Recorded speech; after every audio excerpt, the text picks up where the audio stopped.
All right, folks, welcome into the lounge. I am Jake Ellenbogen. Joining me is my friend over here, Christopher Zephro. And if you don't know him, well, you're about to know him. You're about to be a big fan of his, actually. He is the president and co-founder of Trick or Treat Studios, which I will just say, if you've never heard of them, you're also going to learn about him. But just from my take, the best place to buy Halloween items, such as masks, memorabilia, props. I mean, you guys have it all. Really excited to have you on. We've developed a friendship just because we both love the Rams, and you started commenting on my stuff, and we've really just stayed in communication. But the whole purpose of doing the lounge is not just to have football players on, albeit that is fun. It's to also have on some really cool people that just kind of stand out from a crowd and get their stories told. And Chris, you got quite the story, man. So I'm excited to get into this. Thanks for having me. Absolutely. So how are you doing? How are things? If people who, I mean, you can't really see too many masks, like the whole other side is cut off. Yeah. But you see the 1978 Michael Myers and then the Pennywise one that you sent me, which I appreciate, by the way. But yeah, how you doing? Good. We just got back from Toy Fair and debuted about 50 new products, and the booth was completely packed, and it was a really good show. It's funny, we made it look like an old video store. So it looked like you were walking into one of those classic video stores in the 80s and going through their horror section. So with every figure we had, a mock-up of what the VHS cassette looked like behind it, and people really liked it, and it was a great show. So good. No, that's awesome. And what's really cool about this, because like this channel, like the Rams, I'm a big Dragon Ball fan, and I got the voice actress of Goku. Yeah, that was cool. And I get to have you on, and I am such a horror fan. Anybody that knows me, I know, like, you couldn't have guessed, like, with the Pennywise mask in the background, but it's really cool because I have that connection now on the channel. So let's take it from the top here.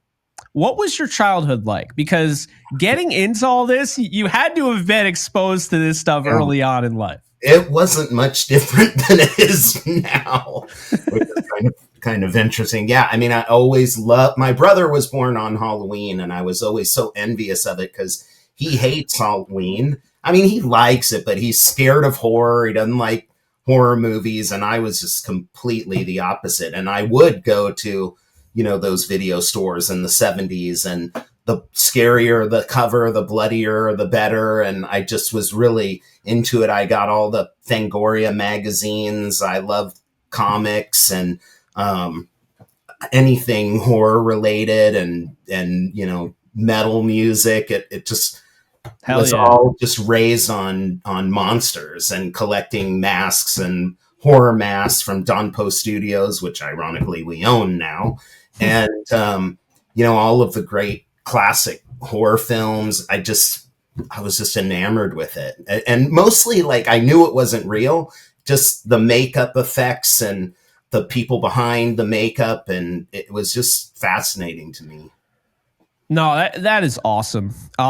It's weird with my whole story with horror, because I'm probably going to get my parents in trouble for this, I guess, in a sense. But like, I was watching Halloween when I was like young, like really young. Like it's like my mom, my dad always got a kick out of it. How my mom would be like, "Oh, it's a family movie. Like, we're all gathered," and my dad would be like, "Yeah, we're all gathered around watching a slasher film with our 6-year-old boy," or whatever. Classic. But then we also went to the Rob Zombie remake of Halloween. Yeah, that one. Yeah. That couldn't be mistaken as a kid's movie. I actually saw the original really early. My father, he was president of distribution for Paramount, and he had a really good friend by the name of Erwin Yablans, and he had the movie, and so we went and saw a screening of it, but it didn't have the music yet.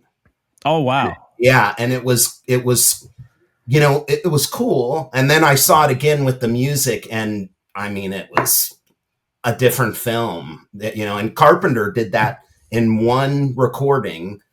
He found a really cheap studio at midnight, spent 3 or 4 hours, and nailed the whole soundtrack. And it That makes is a wild. movie. Well, I think the thing is, because I know silent movies were like a big thing back in the day, and I know there's probably like a cult following for them now. But that's the thing that's so beautiful about, like, for instance, the Halloween franchise is the soundtrack is just so amazing. I love the score for movies in general, video games, TV shows, but yeah, John Carpenter cooked, if you will, when it came to that. I mean, I used to have that as my my ringtone, back in the flip phone. Yeah, me too. Yeah, no, he did a lot of really great soundtracks. They Live and Christine, and I think I showed you the picture. I have one one of the remaining screen used cars. But That's all amazing. of his soundtracks were just tremendous. The Thing, yeah, he was something else. And I gotta see They Live. I remember once I was over at Irwin's house. I was probably like 7, and his son Mickey and Malik Akkad's Mustafa Akkad's son Malik. We were all kids, and we were playing around with the mask, chasing each other. That's and I remember them screaming at us, going, "Put that damn thing away! We're making a sequel." So a lot of people don't know this. It was the same mask in part 1, in part 2. I knew that. Just, Nick Castle had more of a square face. Dick Warlock had more of a wide face. So it looked different, but it was the same mask. Well, and then, so like looking at 1978 film, and then the Halloween 2, it's more yellowish in Halloween 2. Isn't that because that? Yeah, I can explain that. Yeah, I actually know the story. Yeah, then Yeah, it was under Deborah Hill's bed, and she was a chain smoker. Yeah, and then of course, and you can see it in part 1 towards the end, because they cut the eyes out, ripped the eyebrows off, ripped the sideburns off, spray painted it white, spray painted the hair black. But it was a William Shatner Kirk mask from Don Post Studios, 1975, sculpted by Bill Malone, and you could see the paint was starting to come off, so you could see the flesh color underneath, and it was really prevalent in part 2. And Dick couldn't get it off this way, so he would grab it like this with his hair, so the paint would come off, and then he'd go like this and pull it off, and that's why it has all that grime on the neck. And we replicated that look with the part 2 mask. That's awesome. That's what made it unique. So we started with that flesh base so that you could see the flesh underneath, where the one you have is pure white, but the part 2, there's tons of flesh around the neck because it was all the paint was chipping off. Yeah, I see those little details. Like, it's so funny because nowadays, like, if you talk about the iconic, 1978 mask, that's going in like a glass case or something. It's probably being, maybe it's in Fort Knox, like no one's touching it until they film the next movie. But back then it's like, it's just under somebody's bed. Yeah, put it under the bed and smoke. And and you could see too, in part 2, most of the black paint from the hair was off. So it was brown. Another thing that a lot of people don't know is that the coveralls in part 1 and part 2, they were actually green. Oh, really? They appear blue because in post-production, Carpenter tinted the film to a really heavy blue hue. But if you look at the scene when Mickey Avlons is, after he's tripped the Tommy and he breaks the pumpkin, and he holds him like that and he looks up at him, look at the picture of the coveralls. They're as green can be. They were spruce green JCPenney Big Macs, and then in part 2 they were forest green JCPenney Big Macs, but they were never blue until part 8. That's crazy. See, that's awesome. And again, those little details I love. See, I talking about the masks, like I have the 2018 mask on the other side of me that's cut off. Yeah. We sculpted that. Justin sculpted it. Yeah, that was before I knew you. Yeah, and I bought this thing, a while ago. I mean, I don't know when you found my content, but I had that in the background for a long For a time. long time. Yeah, yeah. I even had the Rams hat on him, and I was like, I don't know. It was That's one kind of of the cool a little reasons bit. I reached out to you, because I was like, well, I love your channel and we love the Rams, and you're obviously like our stuff. So, hey, I'll send you some more. Yeah, no, I mean, I appreciate it, and it's I don't great know. stuff. It's great quality. Great advertising. Yeah, I appreciate that. I mean, it's one of the reasons we started it, because all of our favorite mask companies had either went out of business or were bought and manufactured in China, and a lot of the quality was just not there. You know what my favorite thing is about that is it's the same thing if you've ever gotten a jersey from China, like one of those cheap Chinese sites. Yeah. They don't even know the colors. Right. It's like, it's like, have you ever seen Michael Myers before? This is a black mask. Right. Yeah. That happens a lot, and there are a lot of collectors of those weird Mexico and China counterfeits where it's Captain America and his suit is completely wrong, but it's got the red, white, and blue shield. Yeah, Oh man, that's so funny. No, it's yeah. I mean, that's just the way that whole thing is, and I think you guys just do an incredible job, and I'm excited to get more into that. But before we do, you earned your MBA from the University of Tennessee, Knoxville, is what I have here. That is true. Yeah. Okay. Because you never know. Not everything is true on the internet. Yeah. No, I was in so I lived in Los Angeles till I graduated high school from Van Nuys High. And my mom, when I was younger, probably like 5th grade, she moved up the Bay Area to Santa Cruz, which I just fell in love with. So as soon as I graduated high school, I went up to Santa Cruz and went to UCSC, worked for a while, then went back to LA and worked at Warner Brothers. And then my wife, fiance at the time, she went to go do forensic anthropology at the University of Tennessee, Knoxville. So that was one of the schools that I applied to. They had a really good supply chain program in the MBA, which is very relevant these days with the word tariffs all the time. Yeah. And so I went. That's where I went, and it was cool. I worked in the undergraduate business advising office, so I would see Peyton Manning and a lot of the players every semester because they were business majors. What classes do I take? And so yeah, I have some signed footballs from the Mannings, and he was a really cool guy and a really good student. I was praying he was going to the Rams, but it never happened.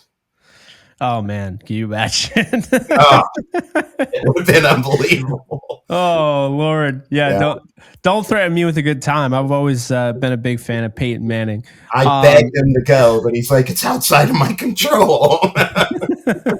Yeah, he almost. What was it? 2016 when he was debating coming back. Yeah, I went to Denver, right? Well, he was going to retire or go to the Rams. Oh, okay. It was really a weird time, and then they decided we're going to get Goff and trade up. That whole thing. But you spent 20 plus years in the corporate space. What were your jobs like during that time? And I guess because I can relate to this as well. Not that necessarily the type of jobs you were working for, but just like working in the workforce and having other passions and vision. Is that what was happening with you as well? Where like every day you're going to work and you're like, I don't know if this is for me, but I want to do something like this. And it was always in the back of your mind. Maybe you're even working on it on the side. How did that whole thing work out? Yeah, so it was always in the back of my mind too. So when I got my MBA, it was in supply chain and a minor in marketing, actually. And then I did another minor in new venture finance. So I always knew I wanted to start my own company. I just didn't know really what. And I worked a number of years at a couple startups in the Silicon Valley when the Silicon Valley was booming. A lot of that stuff was in supply chain and operations. I worked with Seagate for 7 years in operations and finance. And then finally, I was at this one startup over the hill and I had to do this drive every day. And it was like an hour and a half. And I was just, man, this sucks. I was just didn't want to be doing it anymore. And I was collecting masks in the independent scene because there was nothing that I could that I wanted that was in stores at the time. And so I called my favorite independent mask maker, which Justin Mabry, who's famous for his replica Myers mask, so much so that he sculpted the mask for 2018.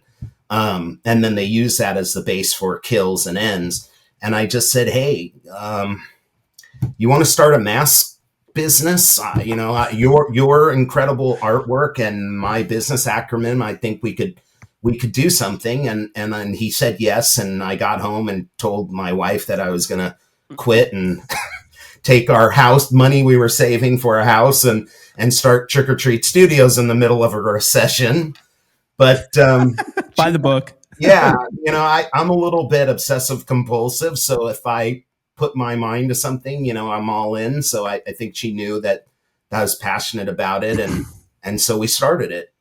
And we had our first convention was at what used to be Trans World in Chicago. And we only had like 10 masks and we just got buried. And I'm like, oh man, what did we do? And the guys who were putting on the Trans World show said, we got another show next month called the Haunt and Attraction Show in St. Louis. Do you want to do it? And I'm like, okay, we'll give it a try. And the first day it was okay, but I think people thought the masks were way more expensive than they were. So the next day I went and printed these big prices and put them next to each mask. And I mean, there was a line to get in our booth for the next 3 days. And I knew that's it. We've got something.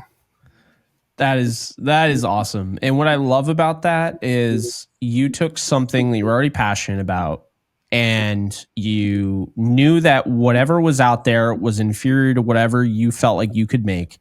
And you just went forward and you did that. And, I love that because, without throwing anybody on the bus or throwing shade or anything, I watched, because I've been a fan of the Rams from afar in upstate New York my whole life. And every time I was a big fan of DeMarco Farr and awesome. Randy Carricker, doing the fast lane. Yeah. But after the fast lane, it was like I felt like my Rams fix was up.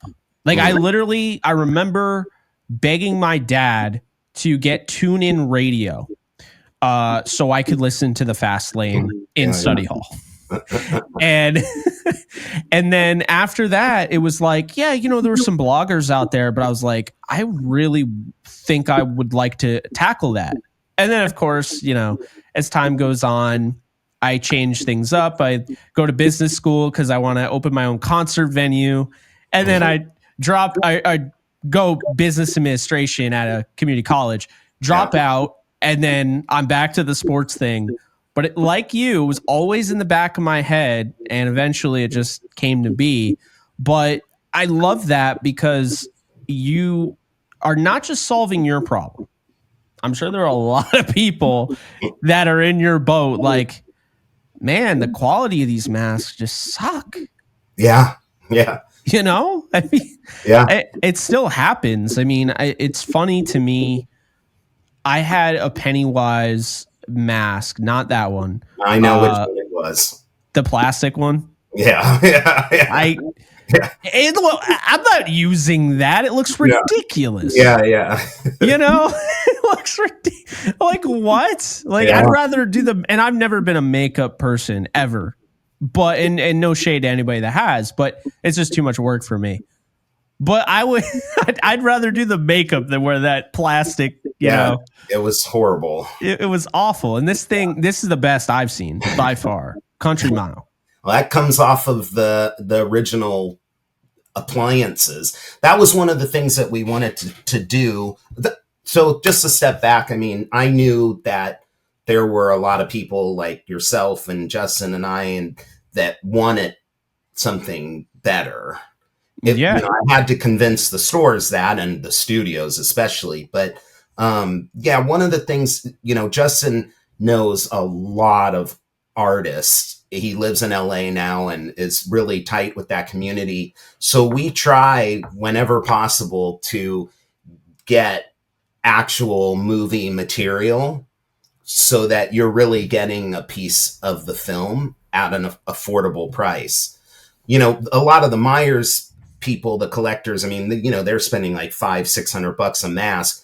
So I couldn't just target to them because that's just too crazy of a price point. But I wanted to give people something that looks like the movie and comes from elements of the movie, like that 2018 mask comes right out of the production mold. And if collectors wanted to like put a couple $100 into rehauling it, repainting it, rehairing it, they could do it. So you could kill two birds with one stone, essentially.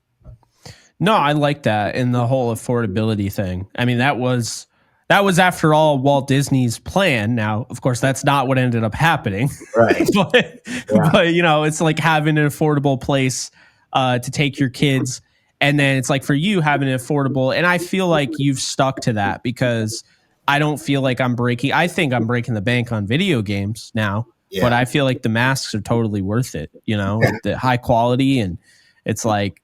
Yeah, I mean, you want the plastic thing from China? Yeah. Oh, it's $15. There's a reason. Right. I mean, we'll make you a lower cost. We'll do lower cost, but it doesn't mean it necessarily has to be bad. Yeah, exactly. And that's the thing. Like, there are lower costs for like different companies. Like, oh yeah, we have this TV. This is our high end, and then we have a medium price. Then we have a lower price, but at least it works. Like we're not going to give you a TV that has lines through it. Exactly. Yeah. That's pretty much the philosophy. And it was a stretch because, $59.99 for a mask when we started, all of the stores, nobody will ever pay that. There's no way. And I'm just like, just put a little trust. There's a lot of us, and it was a lot of selling, but, now, I mean, because back then, $29.99 was about the norm. Now, it's bucked up everybody in terms of having to up their game or be left behind. And there's still there's a few companies left that haven't caught up. And I think it's going to be the end of them if they don't, because we're just going forward. And that's one thing, too. Justin and I, we've always focused on what we like. And we're confident in putting it out there that it will do well. And we weren't going to design down to the stores that were just like one at $15 and cheap and crappy. It's like, this is what we have, take it or don't. But we know that the sell-through will be really strong, and it has been. Yeah, no, absolutely. I mean, I think so. I actually found out about you. I want to say through one of my favorite YouTube channels. Actually, it was definitely them. Dead Meat. Okay. Yep. Yeah. So yeah, James A. Janice was like, "Oh yeah, you can get this at Trick or Treat Studios," and I was like, "I'm there." Yeah. I didn't know about it, and then he said that, and I was like, "I am there." And I don't even think it took me 5 minutes to buy a 2018 Michael Myers mask. And that was, I want to say 2020 when I first started my YouTube channel. No, maybe 2021. So yeah, I've had since 2021.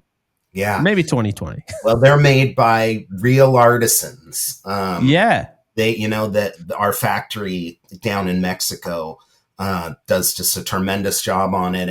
And the factory is located in a really art-centric region, and they take a lot of pride in what they do. And they're amazing. I love them.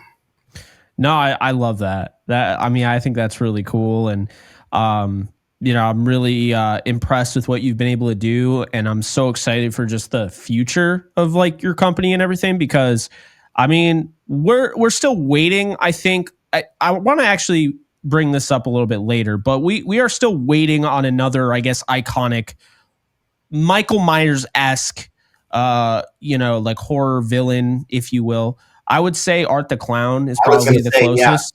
Yeah, absolutely. And we were there very early because I knew Damien when he was doing All Hallows Eve, which was the first appearance of Art. And then he did Terrifier. So we were there really early and were able to get access to the makeup. And now I agree. I think he is the new horror Yeah. icon. There's no question. That and probably Michael Dougherty's Sam from Trick or Treat. Okay. Yeah, although Sam I really, need to see that. it's great. He needs to do another movie though to really take it to the next level. But art is certainly what everybody loves now, and we've got tons of action figures coming out of art, more versions of the masks, all sorts of stuff. So yeah, I think he's probably the next, Michael, Jason, Freddy. I see Yeah. him in that group. Yeah, I really like the mask. I would say if they kept going, I think Bagul could have been with Yeah, Sinister. yeah, I yeah. was kind of bummed that we only got 2 Sinister movies. I thought we were going to get a third, and it looks like we're not going to get it. Looks like they canceled it. Mm. I think that's such a mistake. But anyway, so what is for those that don't know, early on with Trick or Treat Studios, like you deal with a lot of clients and a lot of different brands and what have you. Who are your first clients or partners with Trick or Treat Studios? So the first stores were really independent, a lot of independent mom and pop stores. The real big break for Trick or Treat came when we got the license from Universal Studios for Halloween 2. Because Halloween was really closed off. It's one thing that I do respect very much about how Trancas, who owns part 1, 4, and 5, handle their business. Is they're really focused on not oversaturating it and protecting other partners, which I really appreciate. They, however, I through the chain of custody legally, I was able to find out that Dino De Laurentiis, which was purchased by Universal Studios 30 years prior, actually owned Halloween 2 and 3, and they didn't know. So I bothered them quite a bit. I called nonstop to the head of licensing, and she finally picked up the phone and said, "I will meet you at License Expo." I had no idea where the hell it was or what it was. Tomorrow at 4:00, but you got to stop calling every day, and I'll give you 15 minutes. So all right, I'll be there. And looked it up and got on a plane to Vegas and showed them through chain of custody that they actually own 2 and 3. So they gave us the license of part 2. And since the masks look different than the first, in fact, they're all different from each movie. Oh yeah, we were able to really give the first screen accurate Michael Myers mask ever. It was funny. Some of the customers were like, "Why is the neck red?" Right? Or pink, right? Yeah. And so we would write blogs explaining how Dick would pull off. Why is it dirty on the nose? He would pull it like this, so it had that like shading. But that was really the big break. And then we moved more to into the licensing field, because that opened the doors for Spirit, Hot Topic, Party City, the bigger companies. And then you can sell them on those because you have exclusivity, and then introduce them to some of your original designs or some more like quirky ones like Dr. Decker from Nightbreed. Like a okay. lot of people have never seen that Clyde Barker movie, but the mask is so bitchin' with the like burlappy look with the button eyes and the functional zipper. It just is cool looking. That is cool. Yeah. So that's kind of how it kind of broke. Like the first year, we did well, but it really exploded once we got part 2, and then we got more Universal products and kind of grew that out, and Chucky's. And then now we've kind of moved away from that and are in other licenses, but that was pretty much the big break. And then it opened the door for the larger chain stores. That makes sense. No, Yeah. it's funny. My next question was going to be, how difficult is it to secure a license? And it I sounds can pretty answer that difficult. question. It's not easy, especially in the beginning, because they don't know who you are, right? Yeah. And then all of the licenses have key, you know, negotiation points. So there's the term, which is typically 2 years. There's a minimum guarantee. So, and then there's a royalty rate. So let's say 12% and a minimum guarantee of $15,000. That basically says that before this license expires, let's say it's 2 years, if you have not earned that minimum guarantee, you have to pay it.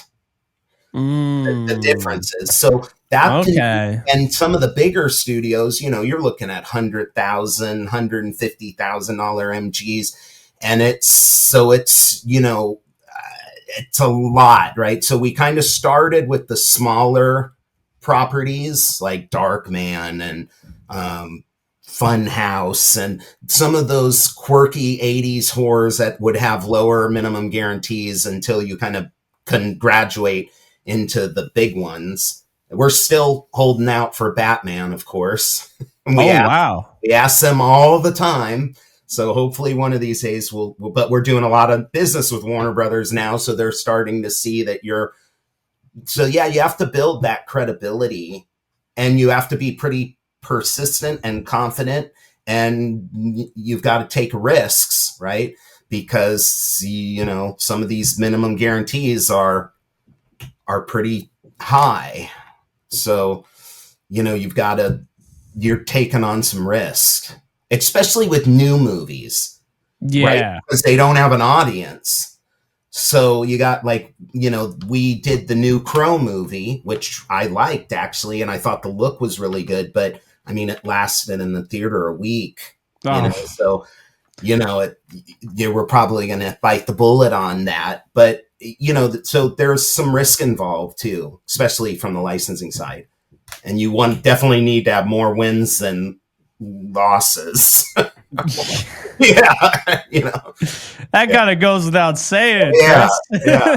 It does, but it's like it's risk, right? Yeah. Yeah, No, I mean it kind of reminds me in a way like how like Pawn Stars, like when he's trying to explain, like Rick's trying to, I can't just buy this and give you the money because right, I might not sell it. right. Like you're saying it's worth $1 million Yeah, and my guy's telling me it's worth 15,000. Like, exactly. and Yeah, then they're like 15,000. It's like, well, now I have to make a profit on it. So yeah. it's That's no, why we stick to like the classics, right? Like, yeah. we're doing Leprechaun. Nobody's ever done Leprechaun. Oh, So we're wow. doing the action figure. We're doing a scaled 1-to-1 prop. We're doing masks, but nobody's done it for a while. So we kind of look at those things that we know either have a cult following, Yeah. or the design is so cool that people will buy it and then will discover it. And that was so I think I can confidently say that we were pretty influential in the success of Art the Clown. We took it very early and got it in, because it looked so cool, got it in the Hot Topic. I love And that. there's a hang tag on there that the licensor, you can put whatever you want on it, right? And there was a call to action, right? Go get the Terrifier movie at www.terrifiermovie.com. And so I think, and I don't think Damien would argue, we were definitely influential and the same with like the band Ghost. We were there when, they were playing in clubs. Now they're in stadiums. And I Damn. think that, Tobias and would probably say that, we had some impact on that, because people would see that design, be like, oh, that's cool. And they just buy it and then look at the hang tag and go, oh, no way, it's a band. That's no, that's cool. I Yeah. wonder. I mean, I don't. Not to put you on the spot. I wonder if Sleep Token would be a good fit because they're taking off and they got Yeah, all the I know they masks are. and stuff. Yeah, no, I know they are. We tried to do stuff with Slipknot, but it just never came to fruition. But that would have been fun. Oh yeah, No, it's cool. I mean, masks are really cool. It's funny. I just watched the Daredevil episode that just came out, and like Fisk is talking about, oh well, only a coward hides behind a mask, and But I think I always thought they were cool, and I think especially for the way I use them, like my backdrops, I think masks are perfect for backdrops. Perfect, like Absolutely. helmets and masks. I don't think are. I don't think there's anything better. Yeah. And yes, I'm including the Mandalorian helmet over there too. I like the football helmet though. Yeah, for sure. And they're fun because we see, a lot of our customers will wear them on Halloween night, then wipe them out, put a little cornstarch on them, and then display them year round. Yeah, and you got the cosplay people too. That's true. And horror now, and Halloween, frankly, has become more lifestyle than just a holiday. Right. It has. I have a shirt that says conventions. I have a shirt that says October 31st is for rookies. I celebrate it every day. Right. Yeah. I had a streak where I watched culture. Yeah. I mean, we do 24 horror shows a year just domestically. So it's definitely a trend. And it's great for studios because most of these films you can make pretty inexpensive. Well, the thing I love about horror in general, and I always say this when people ask me why I love it so much, is that I feel like the industry's interconnected.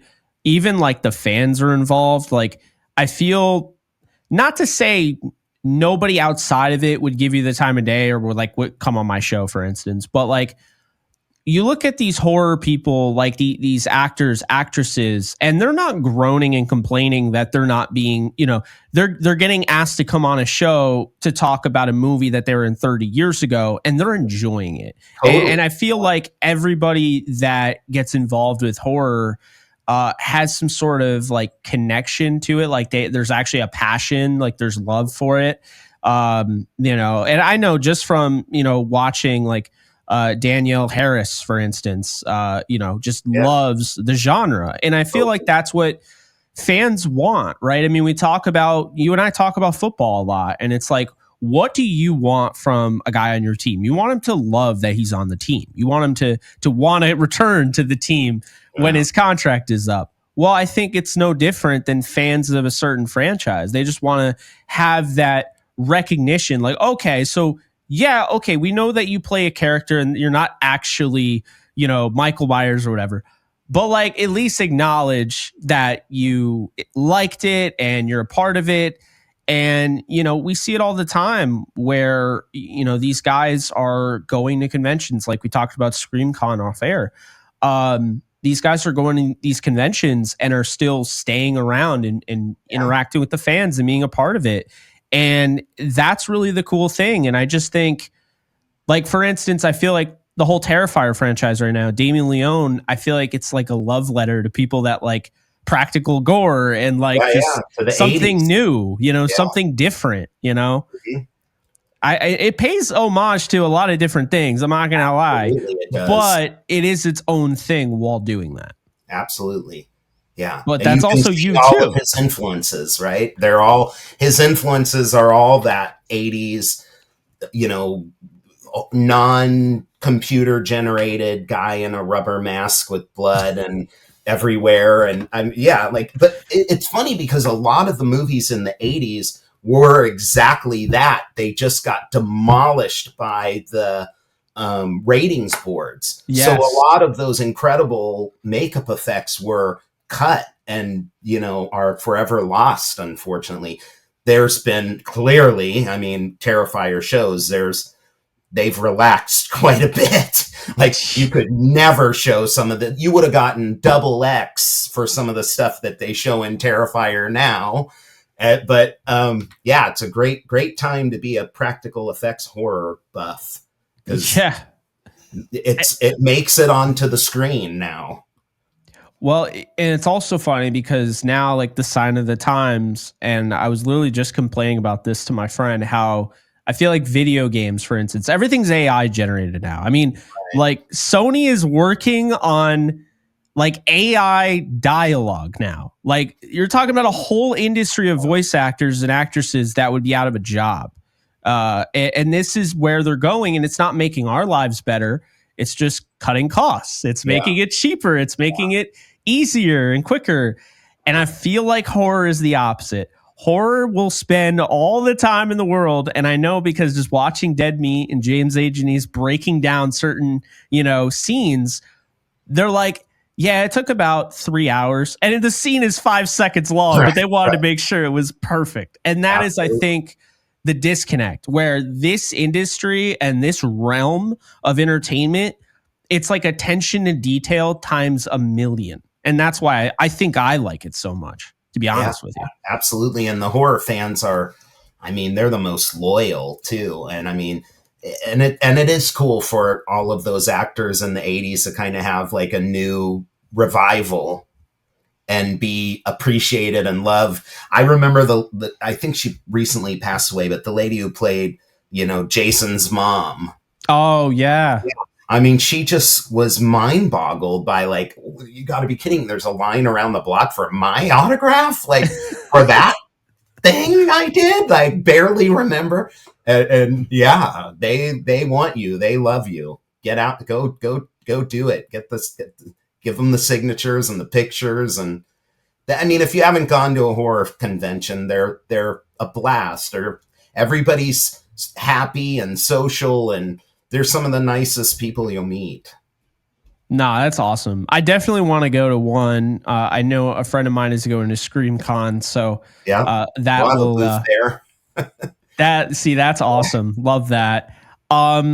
So I guess I'll ask you this: doing this as your profession essentially, and being a part of this, there's got to be some perks involved. What kind of perks do you get from being in this position and so close to all these iconic franchises? Well, I get to meet those people. So I was talking to my wife about this. So Derek Riggs did all of the Iron Maiden covers in the 80s. All of them, and created Eddie, right? And, he came to visit, and, him and his wife and Lauren and I are at dinner with Derek Riggs. And I'm just like, if only the 8th grader could have go back and say, you will be friends with, you can call Derek Riggs. It would have been like, no, there's just no way. Right. And then I work a lot with a lot of the bands. So, to meet the guys from Iron Maiden, or I can text Rob Zombie anytime I want and he'll respond, and we work together, and he's a great guy, and get to meet a lot of my heroes. That's probably some of the biggest perks of it, for sure, to be able to work with and know these people and be able to tell them how much you appreciate them and be on the same level as them, which was cool too. Like, I knew Lemmy Kilmister, and I got to meet him because we were going to do a mask. So Lauren and I went backstage at the Warfield, and he's sitting alone reading a book and eating his dinner, and there's Lemmy, like, yeah. But I've also, they also appreciate that, you're bringing something to the table too. And so, it's not like, can I have an autograph? Can I have a picture? Like, we kind of just keep it on like we're equals. So, or cool stuff like I showed you that bass back there. I got to meet Jerry only and the Misfits because we were doing the masks for the Misfits, and then we became, really, really good friends. So those are probably some of the perks. So, he's going to be at Coachella, and I volunteered to be his backstage roadie. That's awesome. Yeah. So I love it. Yeah. So I would say those are definitely them. And then it's cool too, because so for example, there's a new movie coming out called Clown in a Cornfield. It was based on this horror slasher series. They made 3 books, and AMC reached out to us and said, are you interested? And it's like, well, the movie comes out in a couple weeks. Can I see a screener? Right. So you get to see it before everybody else. I got to see the movie The Monkey before everybody else. And oh, wow. Yeah. And Nope and Us. And yeah, so those are that's fun too. But you have to sign an NDA, so you can't say anything, but you saw it. That is cool. Before everybody else. And it's cool. Yeah. No, that's very cool. And then, I mean, I already kind of mentioned I have 4 of your Trick or Treat Studios masks currently. You sent me 2 of them, and one of which is not in my backdrop. I got this from my second favorite band, Ice Nine Kills, Spencer, the Silence mask. do you have the microphone, the I dagger? I do not. Well, we'll have That to would get be to cool. that. Yeah, we'll have to get to the microphone dagger. That Yeah, would be he's cool. a total horror fan. Oh my God, is he ever? Yeah, and everything. And you know, he kind of started in the fan convention performance venue, and then he grew out, and now they're opening for Metallica. I know. That's pretty crazy. I went to their when what was it? When the Silver Scream first the second one, the Silver Scream 2, their album release, I forget it was at the Sonia in not in Boston, but not far away from Boston, kind of like Salem, Boston area. Yeah. And I went and I was in like the 3rd row, but there was no barricade, so I might have been in the front row. Nice. Absolutely chaotic. Like they had, you know, all the masks, of course. Yeah. You got, and it's funny because I'm taking video of this and like I post it, you know, on Instagram or whatever, and I'm getting DMs like, did that man just kill that person on stage? Yeah. It's like a bar show. Yeah, it was crazy. Even got Candyman. He had the arm. Yeah. It's so cool, man. Like I absolutely love the band. I actually got into them because at the time my ex-girlfriend wanted to go to Warped Tour so badly. And I was like, I don't really like festivals. I'm not going unless I can find 2 bands that I like. Yeah. And I looked and I found only one, and it was Ice Nine Kills. Nine Kills. So it worked out because I found this brand new band that I loved, and I didn't find 2, so I didn't have to go. Right. But no, they ended up evolving into this kind of horror, you know, this horror, I guess, in a way, it's like a horror opera, you know, in some capacity. And I just think they do an incredible job. I love that you guys worked with them because I think that's just so freaking cool. Yeah. And the fact that they have the masks like in their videos and stuff, because their music videos are very cinematic. I mean, it's like watching a movie. Like what they did with the last bunch was really impressive. But what are your thoughts on, you know, what they're doing for, I guess, because it does benefit you and then you benefit them. So it's kind of like this mutual, you know, beneficial relationship between you two, but also what they're doing just for a genre that has been, you know, demonized, I guess, in the past, and, you know, doesn't get like the nominations at awards, even if it does deserve it. Yeah. But you see a band that is putting itself out there, and they might even, to a degree, be holding back their music in a sense, but they're really doing something that they love, and they're pushing this kind of narrative to try to get everybody involved in horror. What are your thoughts on that? Yeah, no, I think it's great. And I love that they're following their passion, and they're bringing a lot of attention to, you know, the old 80s horror movies and making them cool again. And kind of the Academy Awards sliding horror. I mean, to some extent, that kind of makes it still cool and underground. Yes, I do agree with that. It's not respected. Like, for example, you Candyman. I don't know if you saw the Candyman version that that Jordan Peele produced. It was a few years ago. I really enjoyed it. It was incredible. Like, and it was shot fantastically. Like, talk about a movie that should have been considered for Academy Award, but never will, right? Exactly. Yeah. And it hit on important issues too, which a lot of those movies typically always do. They do. So it had all the boxes checked, and it's still, I know.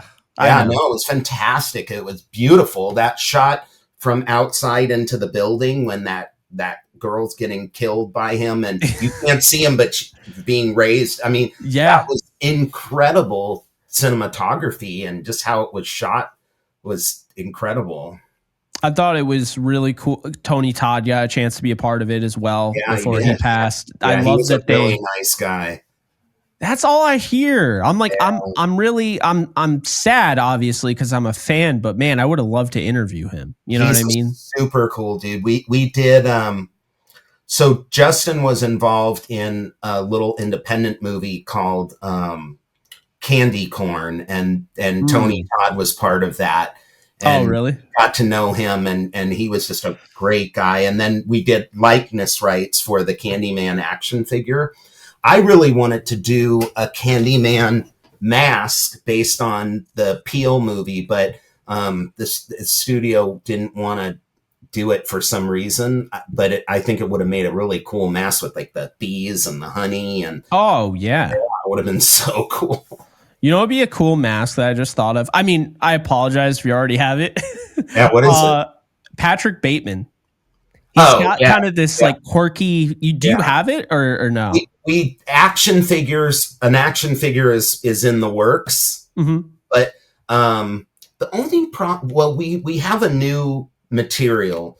Likeness is hard in latex because it moves, right? It kind of comes in on itself a little bit when it's not on a head, and then Yeah. it can look a little weird depending on the head.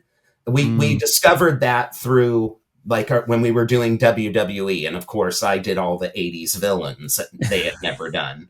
But we have a new material, which is this injection plastic, and it's incredible the detail. If you look at our Beetlejuice mask, it's made from that material, and boy, it's great for likenesses. So I'll probably talk to the team about potentially doing one now that we have that material, because that really is great for human likenesses, and it displays so well. You should see the crow mask.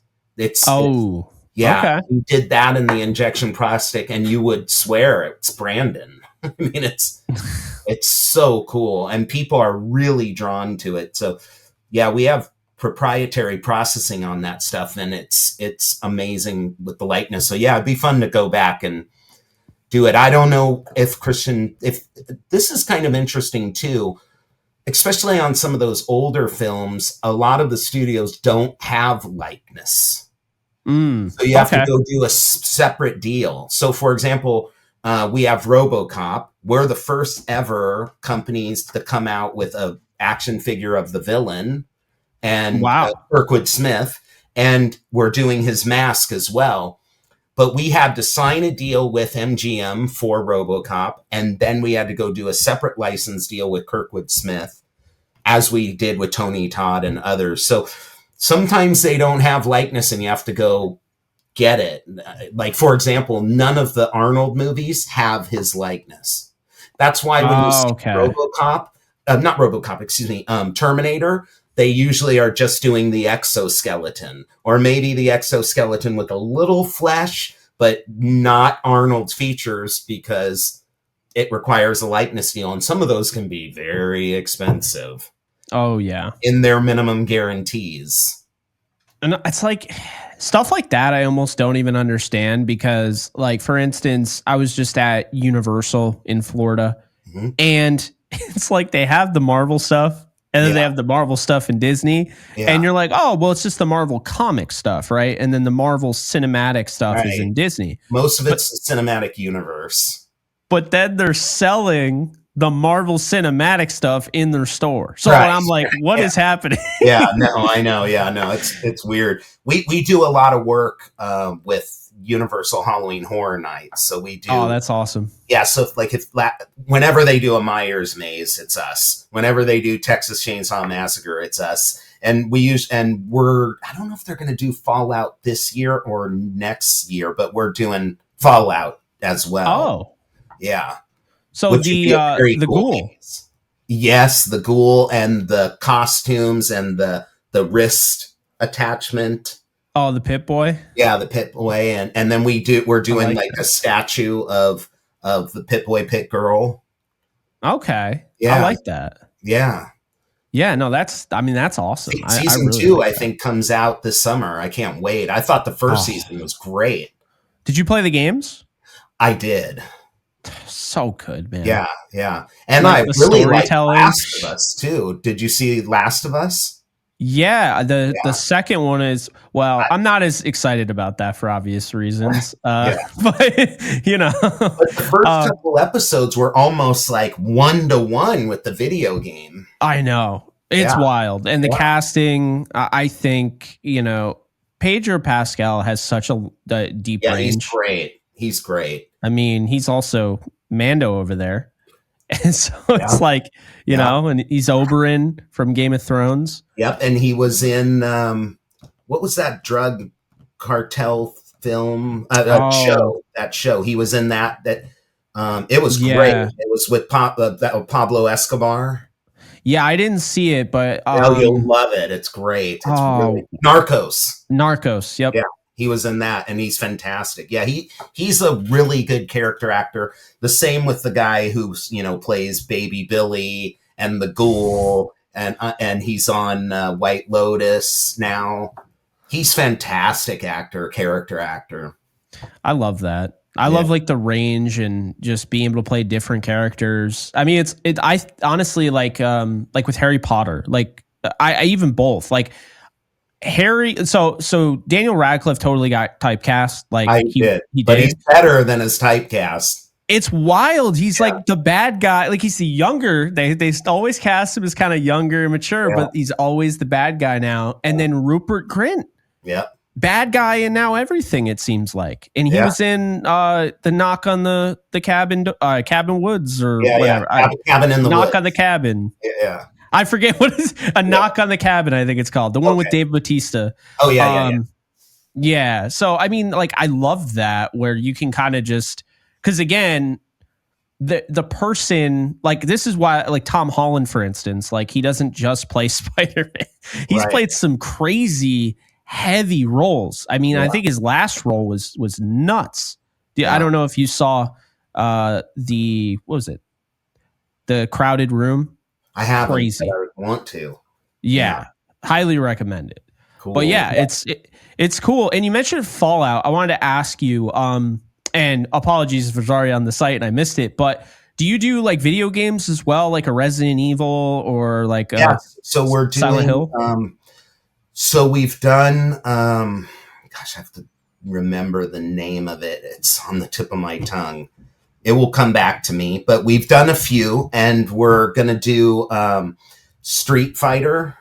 Oh, I like that. Yeah, so we're gonna do costumes and masks. We just signed to do that, so that should be hitting towards next year.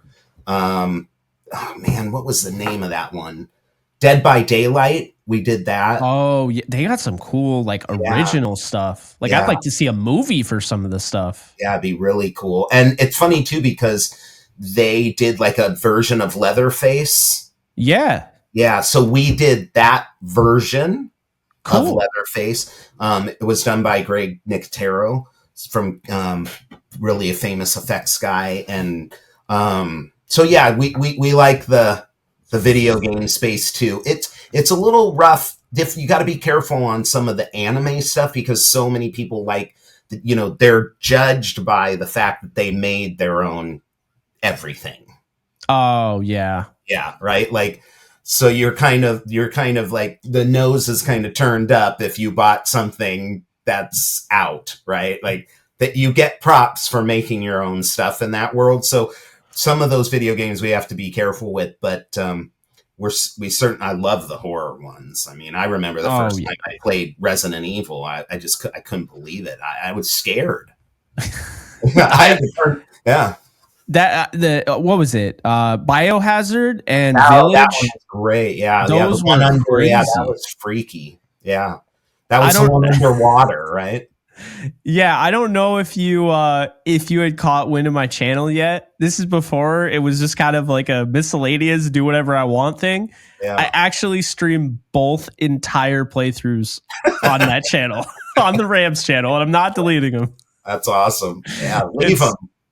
Yeah, I mean, hey, they're fun, and yeah, like Resident Evil. I know they're working on a movie or something coming up. Silent Hill, like I know that. And Yeah, then we've done Silent Hill before. yeah, and then I And mean, I don't know. I know it's got a huge fan base, but like Metal Gear Solid has some masks and stuff that I think would be pretty dope too. well, we're doing Twisted Metal. Oh, well, there you Yeah. go. Yeah, it's based on the series. Yeah, we were doing, and it turned out great. I mean, we got actual scans of the masks, so we were able to make our molds from the actual scanned pieces. that's awesome. And we did the weapon, his weapon, and I thought that turned out really good too. And we just signed to do action figures for it too. That's awesome. Yeah, and season 2 is coming out this summer as well. Oh, really? Okay. Mm-hmm. And we're going to do a vehicle finish it too. We're going to do vehicles. So you'll have the 5-inch action figure and his ice cream truck. I love that. Yeah. I definitely watched, I want to say a little bit more than half of the first season, and then I got really busy, but I thought it was cool. It's definitely different. Go back to it. It's really good. Yeah, no, I thought that was definitely cool. I am, like I mentioned, like Metal Gear Solid, I am waiting to find out if we ever get that movie. I know it's been pre-production for like 10 years, but yeah, I'm sure they will. Well, you talk about perks. The other one was fun. Like I got to see like the first 3 episodes of season 2 of House of Dragon before anybody else. Oh, wow. I love that. Yeah, we did Game of Thrones for years. Really? In fact, yeah, we are the only costume licensor that they will work with. That's awesome. Yeah. I think Game of Thrones is the greatest TV show ever made. It's spectacular. I mean, and then House of the Dragon, I can't wait for House of the Dragon, like the next season. There's so much going on. It's just wild. Yeah, no, it's great. It's really fun. Oh, yeah. Well, I do want to ask you, because obviously a lot of perks and a lot of good things come from this. And obviously there have probably been some challenges that you have faced, some boundaries, because like anything, there's always going to be something in the way. What are some of those things that led you to become, the person you are today and who you've, become in this industry? Well, I mean, I think the biggest, barrier that we had to overcome and frankly are still overcoming it was the Party City bankruptcy. They owed us $3.5 million. Oh my God. Gone. So imagine, and for a company our size, that's hard. It's a hard hit. And then, sometimes certain licensors, they go a different direction and you have to kind of, position to another area and fill that, that capacity with something else. So there's all sorts of little turns and things that all businesses have to deal with. And, you start homegrown and then you get bigger and now you have to have like HR and and systems, and so there's those barriers. But we've always kind of, and you've got competitors, right? And they'll do kind of weird things, right, to put blocks in your way. But we've always just really focused on what we do. Won't compromise that quality and accuracy. In fact, we're working on a mission statement, and I think it pretty much defines what it is we want to do, which is always to do quality and accuracy, and don't compromise that, and so that fans who want a piece of a particular show or movie or era in the Halloween world, we're there for you. We're not gonna veer off. It's like Iron Maiden is not gonna do a love ballad. We're always gonna, and we'll do some weird stuff. But even like, for example, we did Frosty the Snowman Year Without a Santa Claus. mean, those Rake Bass movies, but those characters had an element of creepy, you know. So, The heat miser's creepy. Right. And Snow Miser, and well, the Snow Miser's really creepy. yeah. So we, we'll veer off a little. I mean, and Passion by Beavis and Butthead. I'm really wait till you see those masks. They turned out so good. But we'll always stay, true to. We won't compromise in terms of the quality and accuracy of what we work on. Will not be compromised. So as long as we stick to that, I think we're okay going forward. I love that, and I will definitely. I'll be linking your website in the description below because I want people to check it out. Thank you. And of course, and I know Halloween is kind of far away, but also not really. Time flies when you're having fun. It's Friday too. Yeah. And that's the thing. Like, the way I have it, I mean, it's all year round, right? Like, I mean, I have all these masks, and it's like if you're looking, that's like when people are trying to build their backdrop. Like, I've had people reach out to me, hey, where do you get that Rams helmet? Where do you get that Michael Myers mask? And I mean, I always send them to you, except for the Rams helmet, but send them to Ram shop. In fact, I just got my Devontae Adams jersey ordered. Oh wow! Okay, you are in on it. I'm in. I'll still wear my cup and Nakua with the old number, but I think at this Niner game I'll go with the Adams. I really like that. Well, we're gonna get into the Ram stuff in a little bit.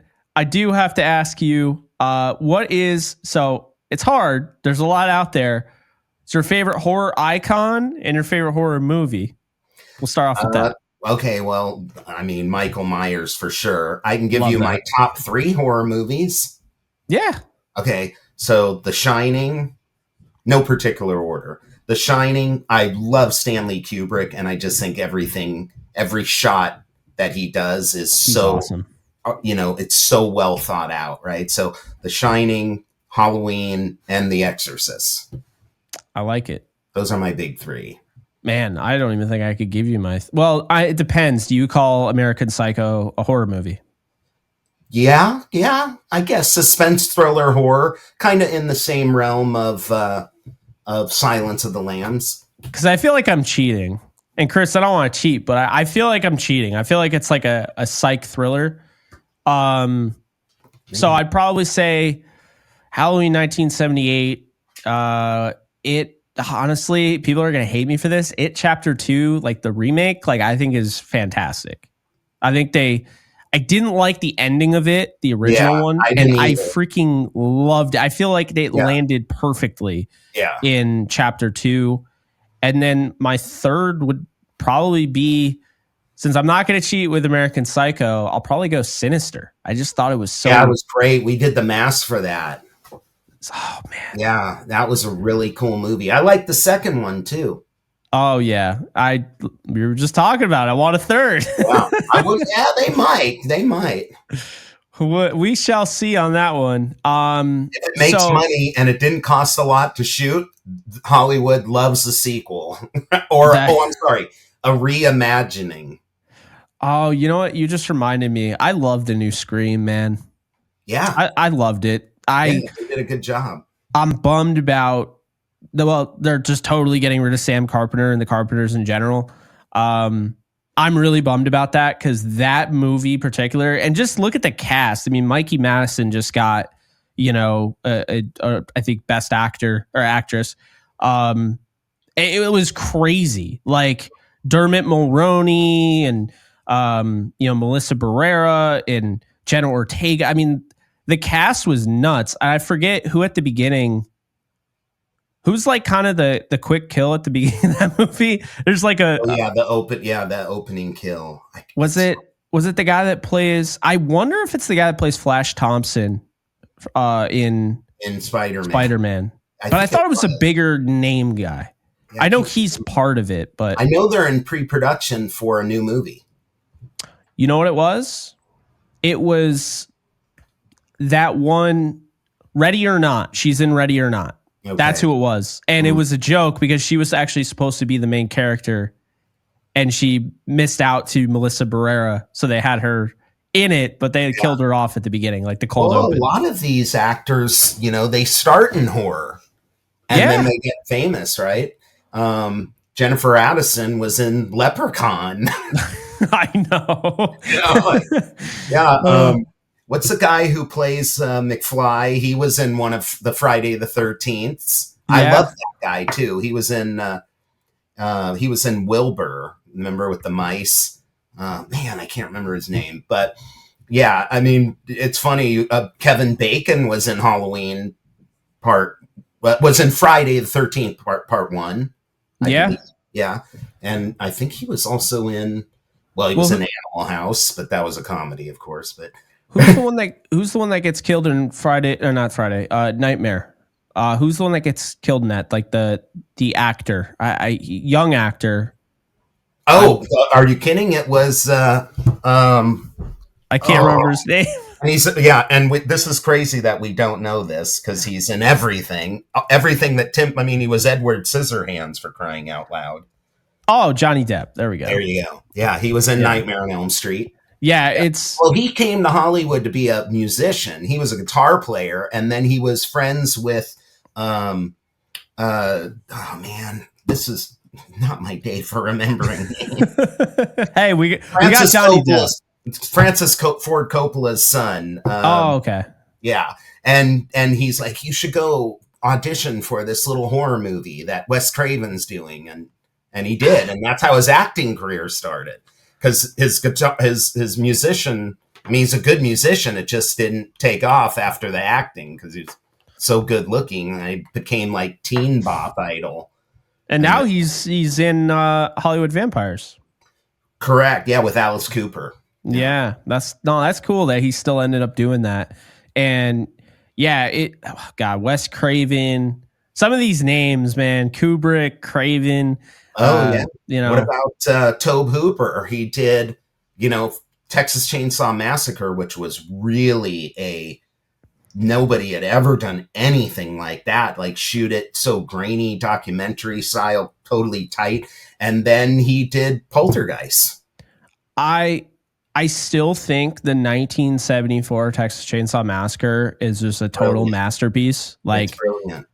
I understand, like, the other movies, I like them to a degree. They all have kind of their own flavor. Even the newer one, like the one that just came out, it got a lot of hate. I liked it. Yeah, I love the ending.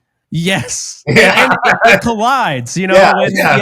That's cool. But yeah, it got a lot of hate. Thought it was underrated. But yeah, 1974 film. I tell people all the time, and they're like, "I don't want to watch it. It's gory." It's like, it's really not. Yeah. If you really think about it, it's just now. Texas Chainsaw now, yes, but the 74 one wasn't. I don't think, was there any blood in that? I don't remember. Not much. I mean, on her face at the end. Yeah, he did hang her on a meat hook. Yeah, there's that. Yeah, we're coming out in April with the Texas Chainsaw Massacre dinner scene playset. Oh my God! It comes with all of the furniture, all of the everything. Like, it is the scene and the figures, and that's coming out in April. That people love that. That's awesome. I go way back with that movie. My father, when he was worked at Paramount and Warner Brothers as well in motion picture distribution, and then went to Bryanston. And Bryanston was the company that distributed that picture. It was all mafia run, and then they distributed another, they did Return of the Dragon, and then they got busted when Linda Lovelace came forward when they released Deep Throat.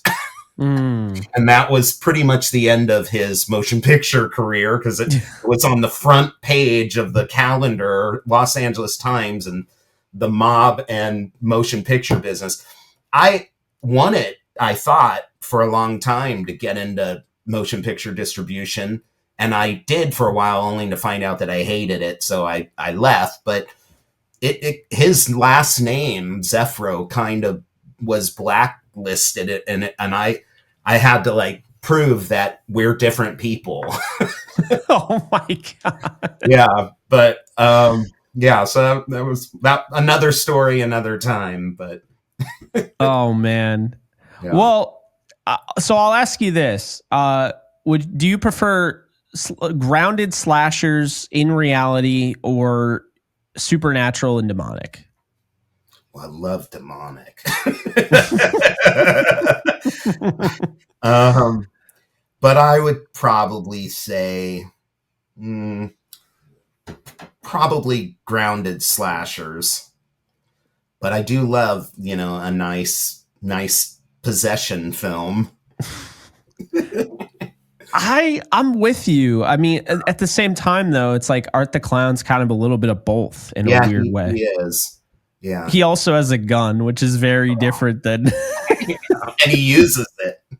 Yeah, I mean, I don't want to turn people away. It's not like he always carries it. It's just he has all different weapons. Yeah. But to be fair, movie was like a friend reunion. Like a bunch of my friends were in it. Man. A bunch of my friends did work on it. So it's funny because, I'll watch the movie and be like, oh, there's Danny Roebuck. There he is. There's Clint Howard. Yeah.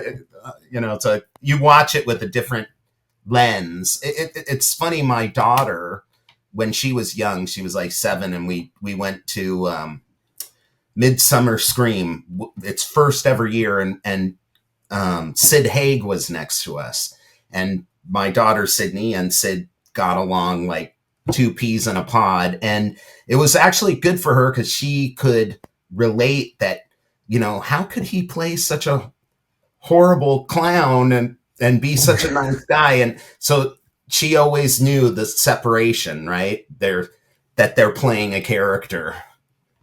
But that's big for a young kid too. Yeah, no, because these movies will scare the crap out of you. But not anymore because she knows them all. In fact, I think if you asked her, she'd probably say Texas Chainsaw is her favorite. Oh, wow. Okay. Yeah. In fact, I like she worked with Sally for Halloween. Nobody knew who the hell she was, but we did. That's great. Yeah. I mean, I feel like there's always I feel like everybody has that one year where they were something that no one knew what they were. Yeah. I did that I went as Rams players a lot when I was young. Cool. But I went as Michael Myers, The Thing, which that costume was not. Yeah. That costume was not good. I look back at that, I'm like, come on now. The one that I always laugh at is when we used to dress up at like school. I think it was like the last year I did it, 8th grade. Or maybe it was 7th grade. Have you ever played the game Team Fortress 2? No. Have you ever heard of it? I haven't. Is it cool? Yeah, I mean it's a big deal. Like it was a very popular game. It still is a very popular game. But when you're in 7th grade and you're the only one that has a Steam account and you're playing PC, no one else knows what the hell you're going as. So I went as the scout from Team Fortress 2, and people just are like, you just look like a guy in a baseball cap. That like, and I was like, you were Negan from The Walking Dead. It was funny though, because I had like a belt like the way he had it and like the strap and everything. And well, you knew who it was, and that's cool. Yeah, exactly. That's what it was really all about. And I think one year I wanted to dress as Beagul, just to scare the crap out of the kids in my neighborhood. Cool. And when did you guys start? So it's 16 years ago. So right around 2009. Is that about right? Yeah. So yeah, I mean, I don't even remember when that came out, but I just know I couldn't find anything. I couldn't find. Yeah, I couldn't find the mask, so I just didn't do it. Because then, I wasn't gonna. For obvious reasons, I wasn't gonna do the makeup for that. Right. So so yeah, it was like I just was like, whatever, I'm not gonna do it. And then I just put the Michael Myers mask on. That always works. When in doubt, Myers and a pair of coveralls, you're golden. Yeah, exactly. And like, I just wanted to scare some kids in my neighborhood when I answered the door, come with the Michael Myers mask on. And no, I'm not that heartless. It was just a little. It wasn't, I wasn't chasing anybody or anything. You should come by my house. I've got hundreds of animated props and fog and rock music, and it's the Oh my place. God. It's the place to be. That sounds awesome. Yeah. No, that I sounds hear my cool. wife saying, "Don't give our address." You'll have to find it, but it's pretty fun. Yeah, we're not doing that. No Yeah. doxing. Uh, so, what do you think the future holds for horror? Do you have any predictions? I mean, I know we have Art the Clown, but do you think anybody emerges in maybe the next 10, 15 years similar? Or Yeah, I'm sure. I mean, it's always going to be, Hollywood's kind of dirty little sister, but I mean, it just is, right? I still can't believe they gave an Academy Award to Silence of the Lambs. I mean, yeah, that was a big deal for the horror community, but I think it's getting a lot of more respect, especially with the special effects and makeup categories. I mean, Substance won for best that makeup, was and it deserved it. I mean, they did an yeah. incredible job on it, and it was all practical. And Demi was, what a goddess to sit through those hundreds of hours, I'm sure, of getting that stuff applied. So though I don't think the genre will ever go away. At the same time, I don't think it's ever going to make it to like, Marvel status, but it always will have its fan base. It will always be cool. And, I think it will continue down the practical road versus heavily digital. So that's good because it will employ a lot of amazing makeup artists. And that's one of the things we try and do too. When we do a license, and we try and go right to the source, and we give them royalties, and we are really good about, putting the names of who does everything on the tags so that they get credit. That's well deserved. But yeah, I think it's always going to have its place in Hollywood. No, I agree with that. And I think the way you said it was right on. I look at horror as kind of like rock. Horror Exactly. still sells out. Horror still going to get people in the movies, still going to have all those conventions. Just because, Kendrick Lamar's on the halftime show doesn't mean Slipknot isn't selling out their own, giant festival, right? Yep. And I mean, nothing against Kendrick or anything like that, but it's just, I feel like there's kind of this depiction where I don't think people realize how big rock music is. Like, people that don't listen to it don't realize how big it is. Like, you go to the Barclays Center in Brooklyn, and Muse, even Fall Out Boy, more pop punk, any of those type of bands are selling that damn thing out. They're selling out arenas left and right.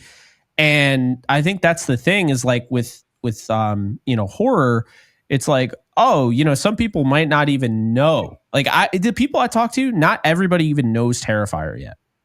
Yeah. And it's like crazy because it got negative press, which is exactly what you wanted. Oh, right? Absolutely. People were throwing up and passing out. It's like, I'm there. That means they did it right. Yeah. Oh, my friend. I don't know if you listen to the Stern Show, but Richard Christie, man, he loves Terrifier. And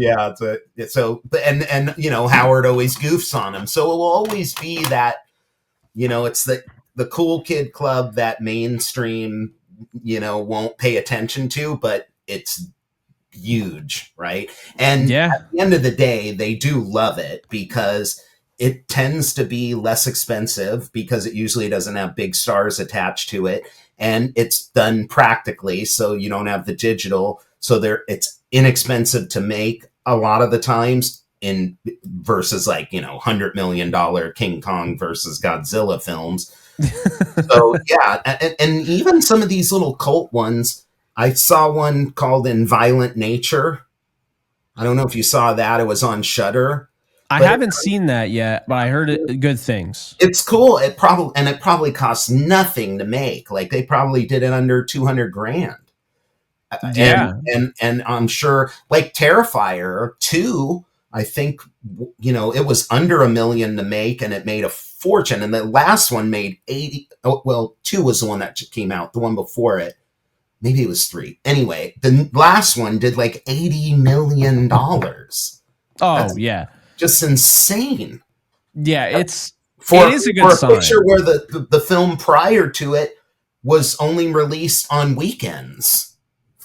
It's like so, but I think it's great. Like Damien, Phil, all those guys, and I'm just so happy for them. I will tell you, they're really big fans and they're great people, and I think and the guy who plays them's really cool dude, and yeah, I'm excited for him, and I know they're really pumped about the new one. Yeah, no, I'm really pumped for the new one as well. I think the actress Lauren Rivera, she does such a great job as well. She's sweetheart too. Yeah, I think that is it headed in the right direction. Even though I think, is this the finale or is the 5th one's the finale? I would have a hard time believing they're not going to make another one if the next one does over $80 million. Yeah, and that's the thing. You caught something here. You could do a prequel. Yeah, you could. Yeah, you could. You definitely and then a reimagining. And I mean, from what I understand, I think they're in pre-production on a television series for Halloween. I saw that, and then there was something about LeBron James and Friday the 13th. Like I don't. They're doing that new Friday 13th show that's coming out for sure. That's okay. Camp Crystal Lake.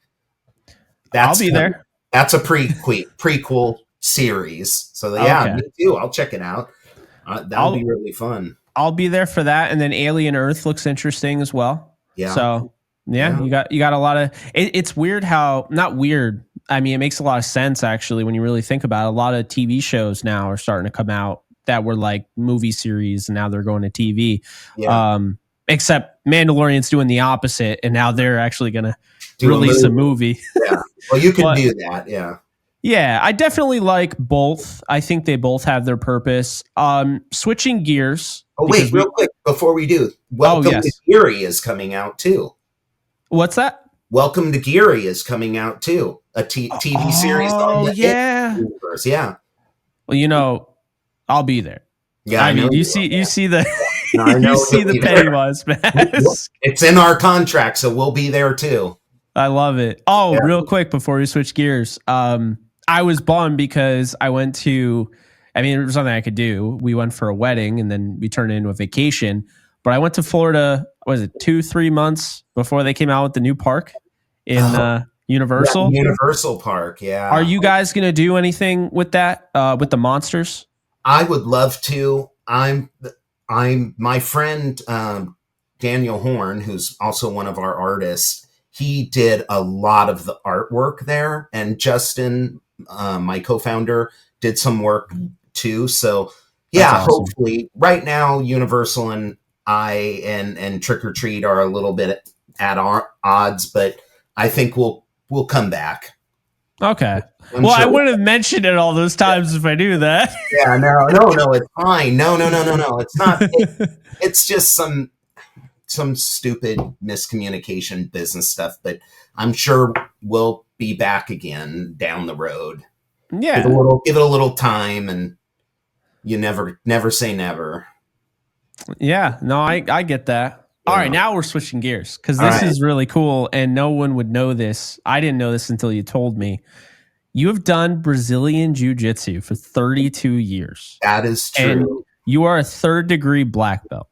Something I could never achieve. 4th this year. Like, wow. Yeah. What made you want to get into that? Oh, I've always loved combat sports and participating in combat sports. So I love boxing. I love kickboxing, but I didn't want to get punched in the face 500 times a night anymore because it was starting to impact my cognitive skills when I was doing kickboxing training. And then, like a lot of us, I saw the first UFC and I was like, what the hell? This guy just is murking all these like huge dudes. And, I'm not big by any means. I'm 5'5". I'm like, I want to learn that. And my friend Anthony turned me on to it, and I never looked back. Although I'm on a little bit of a hiatus right now because I had to have 2 knee surgeries in the 4-month time periods, and I'm getting up there in the age category. But yes, it's 4 days a week for 30, 32, 33 years. It's and there's no other workout that gives you that that spent feeling. And I also really love the kind of chess component of it, like especially now at this level, I'm 3 moves ahead, and and so it's like you were talking a lot about, football players, they have to just react, they can't think. Yeah. And so now I'm like, it's fun to be in that react mode, and your body just does stuff unconsciously because it knows. That's crazy. Yeah. I saw a picture of Aaron Judge getting a baseball. The baseball was here, or it was going to this spot, right? Like just across his, where it says New York. Yeah. And he's swinging out in front because he has to anticipate where it's going to break. Totally. Yeah. Yeah. And I'm just like, man, I used to play baseball. It never got like that. I was out of there before it got to that point. I was never a teams. Like, I love team sports, but I was never really good at team sports. And that was another thing that was very, drove me towards combat sports, because, when that bell rings or that, you're out there on the mat, it's like, dude, it's you. Like, I could hear coaches giving me some, but at the end of the day, you're there, there's no one to tag out to. So I really like that aspect of it. So, yeah. And then, I got my brother-in-law into that, Luke Rockhold. We had an argument. He was doing wrestling, and he was a fantastic wrestler. And we got into an argument about Brazilian Jiu-jitsu versus wrestling on Christmas Eve one day, and we moved the tree, and I submitted him a bunch of times, and he was probably like 17, 16, and then I would pick him up, and take him to class with me. That was after that, he dropped wrestling, went right to Jiu-jitsu, and excelled at that, and then went over to AKA to get his ground, his standing game going, and then won the middleweight title. We were ringside for that. That's awesome. Yeah. That is so cool. And that was the night too that Aldo got knocked out with one punch by McGregor.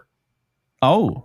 Yeah. Because Luke fought Weidman and beat Weidman, won the title. And then the next fight was McGregor Aldo, where he hit him with one shot and it was over. And the place went berserk. There were so many Conor McGregors in that venue. Everybody was wearing the tight suits, and when he knocked him out, you looked, and like it was just a sea of beer coming over. Yeah, the place just went berserk. But yeah, that was a really fun night. Oh yeah, well it's cool because I'm just now getting into UFC, and there's fight night tonight. I'll be having my buddy over. We're gonna watch that.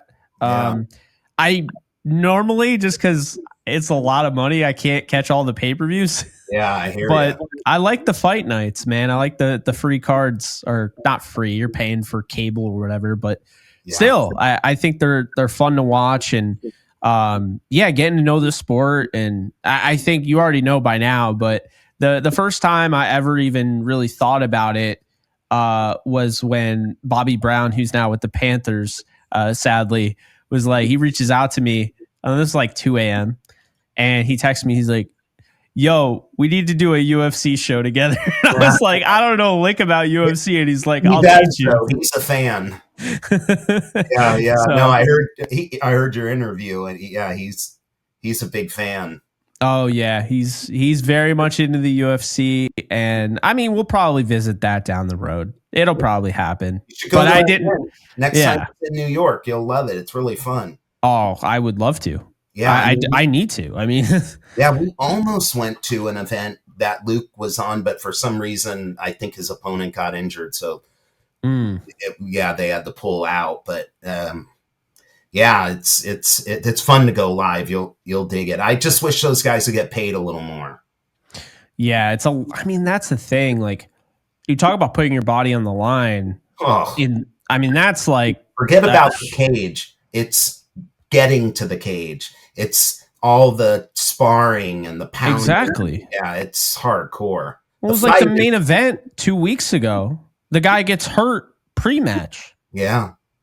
And Dana White was scrambling to find somebody. Sure. Yeah. And you know how like bettors are. They saw that guy had plus 720 odds. And they're like, payday. It's like, well, he has plus 720 for a reason. You never know. Might get true. One lucky shot. That is true. That's one thing. I just started watching 2 months ago, and I have seen where guys are just dominating the fight, and then it's a spinning back fist or like what the case of my favorite guy, Joaquin Buckley, with the swinging back kick that he had that went absolutely viral. Kills him with the heel. Yeah, that heel just crushed him. Yeah. Oh my God. What the hell? Yeah.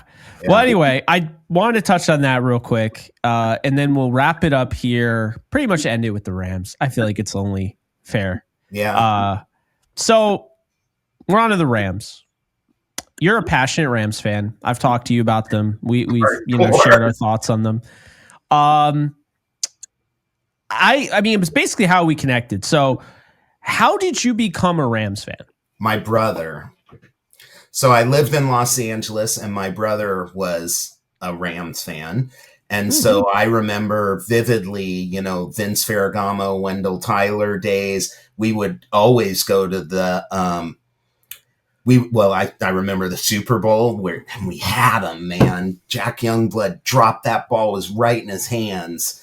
And then the Wendell Tyler, and then that throw that made the cover of Sports Illustrated, and that was the end of us. But so it was my brother, and I just love him. Yeah, and I stuck with them when they went to St. Louis, and a dream come true. I never thought in my life they would come back to LA. Like, just amazing in our lifetime. I mean, I think only 2 teams have done that, right? The Raiders and the Rams, where they left their home and came back to their home.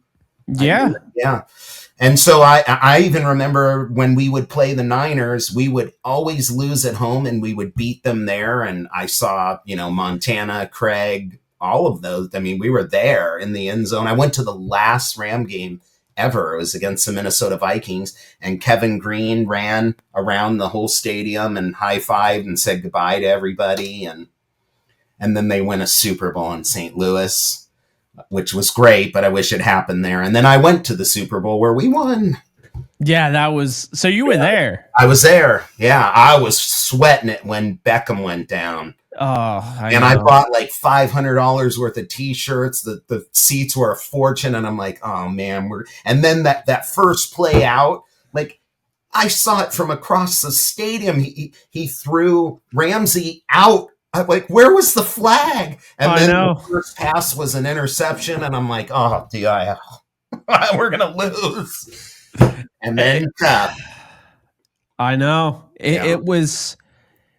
It's funny. No one could say, like Colin Cowherd on his show always used to say, regardless if you like him or you hate him, Super Bowls are better with Tom Brady in them.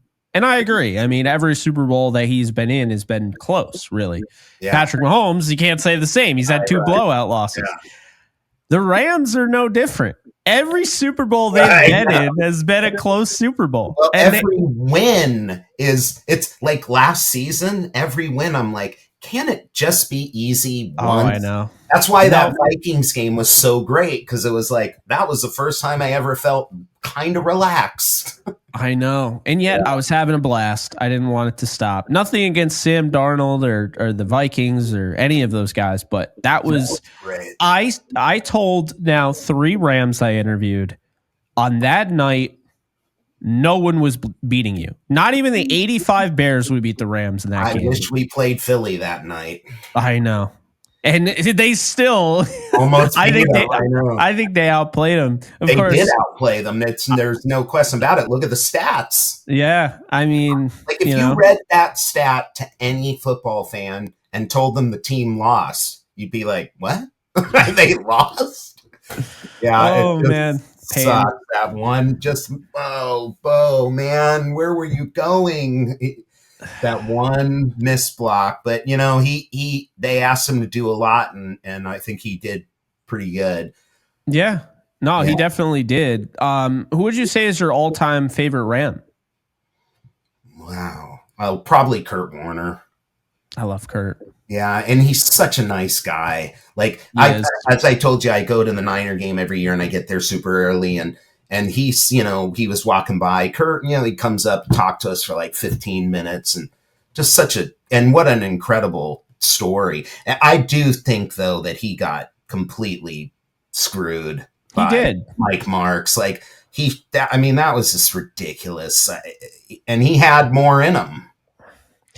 I mean, obviously, he showed that after we saw him at Giants training camp, because I live in upstate New York, and it was.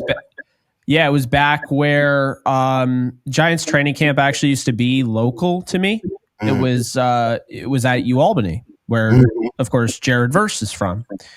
And yeah, I mean, but I agree with you, because it's like I've talked to some players, and it's like, look, I understand it's probably not giving me any brownie points to have Mike Martz on the show, but yeah, it just felt to me, based on who I've had on and who I've talked to and whatnot, part of that St. Louis team, and why they fell off was that, like, Martz wanted his own guy. Like, because he knew that Warner was this, but he wanted to get the credit for taking a 6th round pick from West Virginia, who was drafted by the Ravens, taking this random guy, Mark Bulger, and turn him into a star. And I like Bulger, but Bulger was not Warner. No. And so, I mean, that's just the reality of the situation. I mean, hopefully, Bulger doesn't see this but I don't think I'm being mean. I'm just saying. I don't think it was his fault, right? Yeah. Like, I don't think he had any personal influence in Kurt leaving, right? No, he had nothing to do with it. Yeah. I was thinking about this the other day. I remember Mark's first pick in the draft. Remember when he got as coach, Trung candidate? Remember him? Yeah. I had a jersey, but he never took off too much. But it was fun. I used to work next to where the Niners trained, and every year I would go and I would scream Rams and hassle them. Yeah, but my funniest story ever for the Rams, so the Niner, I think it was Monster Mania in Indianapolis, and the Niners were there for preseason to play the Colts. And I kind of went around and I opened this door, and all the Niners were in there getting their update from the coaches and stuff. And I screamed as loud as I could, "Go Rams." And they all started laughing. And the next day I'm in line at Starbucks. I wanted a tea, and Garoppolo was in front of me. Oh, really?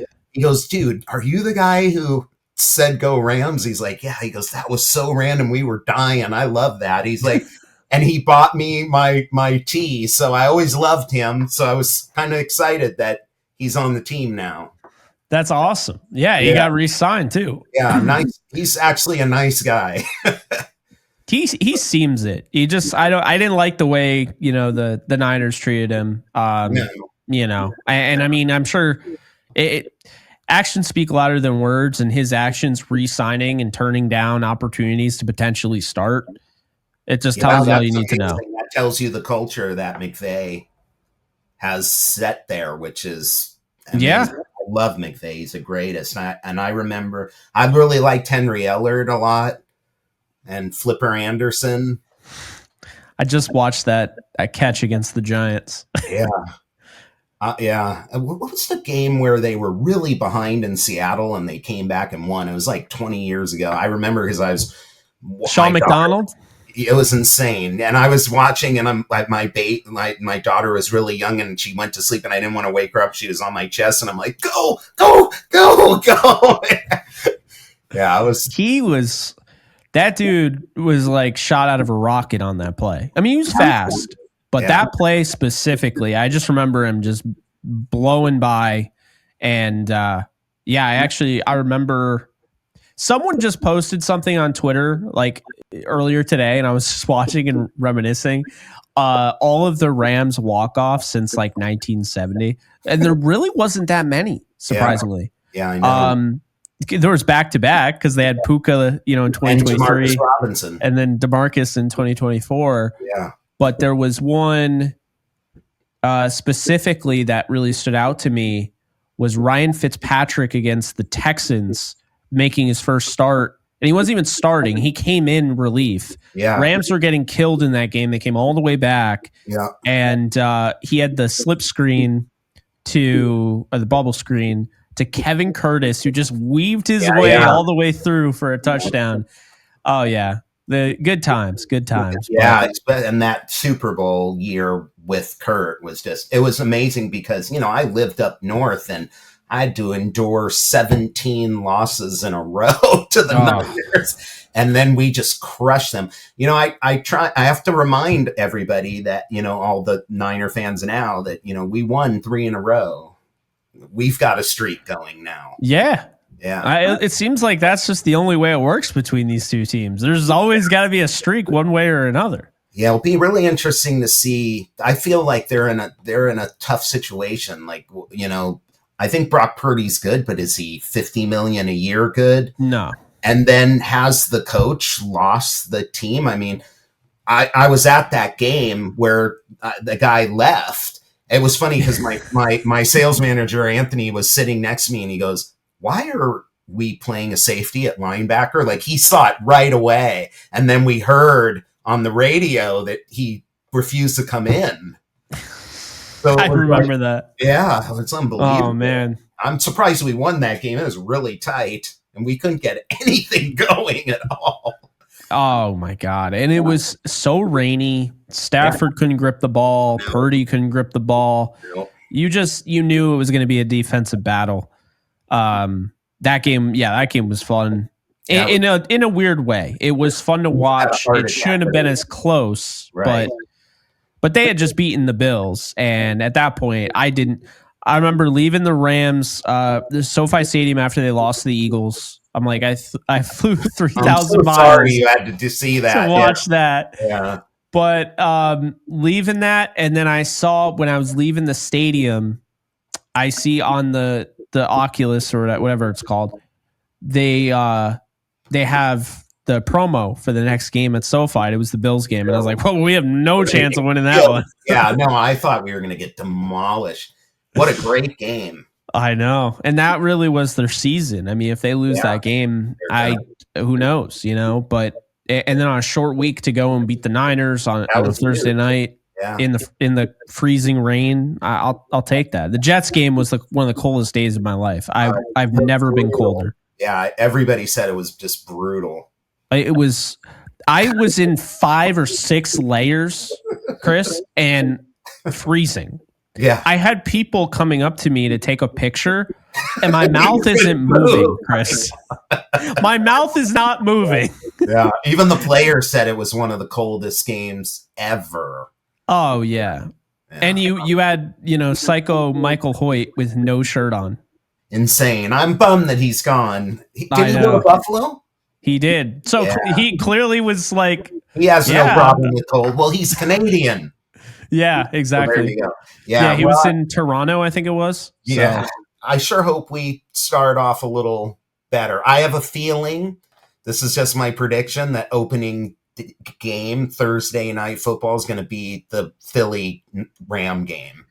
I do too. I think that's what it's going to be. If it's not, it'll be I'd like Philly to and go. Detroit, and I think that'd be a mistake because I don't think Detroit's going to be as good. I'd like to go if you want to go.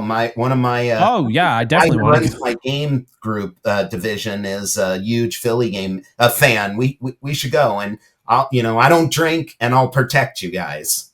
Yeah, I mean, so my dad and I are definitely trying to go to at least one game this year. At least we're looking at the Eagles or Lions, but it really depends on like how it's scheduled out. Well, the Lions has got to be here in LA, right? Yeah, but like the time frame, like if it's in, why do we have to play Philly and Detroit again? Like, man, 3 years. Perks of being in first place, I guess. I don't know, but we will beat Detroit this time. I'm convinced if we had played them that we would have beat them. I mean, yeah, they barely beat the Rams with 4 of the 5 offensive linemen out. Puka Nacua out after the first quarter. Yeah. I don't think it would have been close. I really don't. And look at the way Washington beat them. I mean, yeah.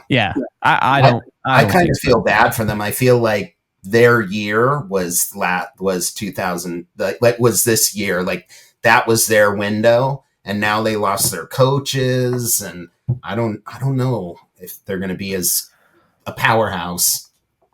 We shall see. We'll see. Now, I mean, you go to all the Rams and 49er games, so I can expect you to be at the Super Bowl if the Rams are there at Levi's. They won it in San Francisco. I will be.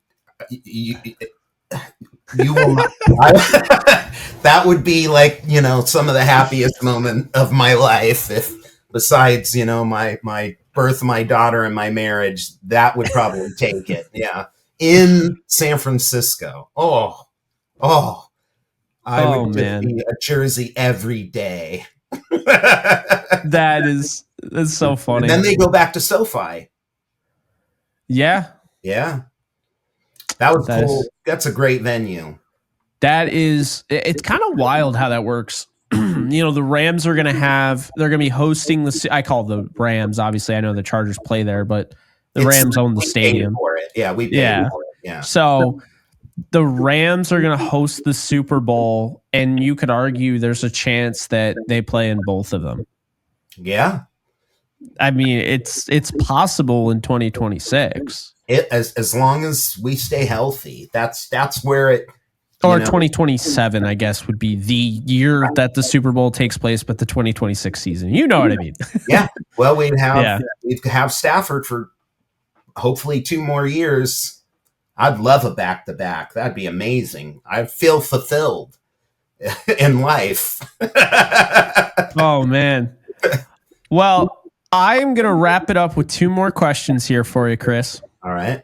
The first one, you get to shoot your shot.